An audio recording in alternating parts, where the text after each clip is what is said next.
చాలామందికి సమ్మర్లో piles problem వస్తూ ఉంటుంది యాక్చువల్గా. ఈ ప్రాబ్లమ్ని అంటే మనం రాకుండా అవాయిడ్ చేయాలంటే ఏం చేయొచ్చు యాక్చువల్గా? బేసిక్గా బబల్ మూమెంట్ అనేది కరెక్ట్గా లేదు, కావాల్సినంత వాటర్ తీసుకోవట్లేదు, తినే దాంట్లో కావాల్సినంత ఫైబర్ లేదు అన్నప్పుడు మోషన్ అనేది పెద్ద పేగులో గట్టిపడిపోవడం చూస్తాం.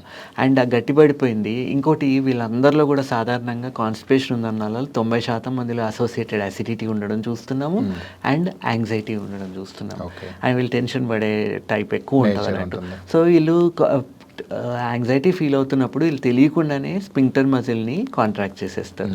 సో ఇప్పుడు యానల్ స్పింక్టర్ కాంట్రాక్ట్ అయ్యి దాని మీద ఎప్పుడైతే వీళ్ళు ముక్కడానికి ట్రై చేస్తారో అప్పుడే ఈ కట్స్ అనేవి ఫామ్ అవ్వడం, ఈ పైల్ మాసెస్ హిమరాయిడ్స్ అనేవి ఎక్కువైపోవడము వీళ్ళల్లోనే చూడడం జరుగుతుంది.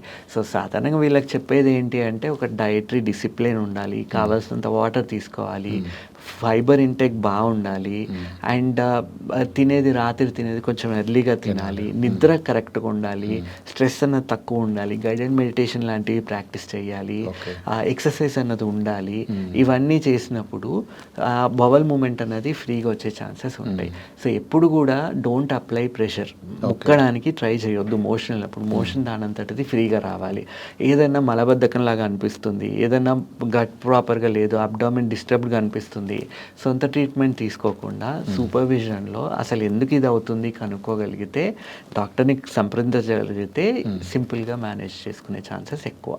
ఇప్పుడైనా మళ్ళీ ఈ పైల్ మాసెస్లో కూడా ఏంటి గ్రేడ్ 1, 2, 3, 4 ఉంటాయి కదా. సో ఇది ప్రోగ్రెస్ అయిన తర్వాత చేయగలిగింది చాలా తక్కువ. 1, 2, 3లో ఉన్నప్పుడు మనం సింపుల్గా మందులతో మేనేజ్ చేసేయచ్చు. అసలు సర్జరీస్ అన్నవి అవసరం పడట్లేదు. Okay, thank you sir.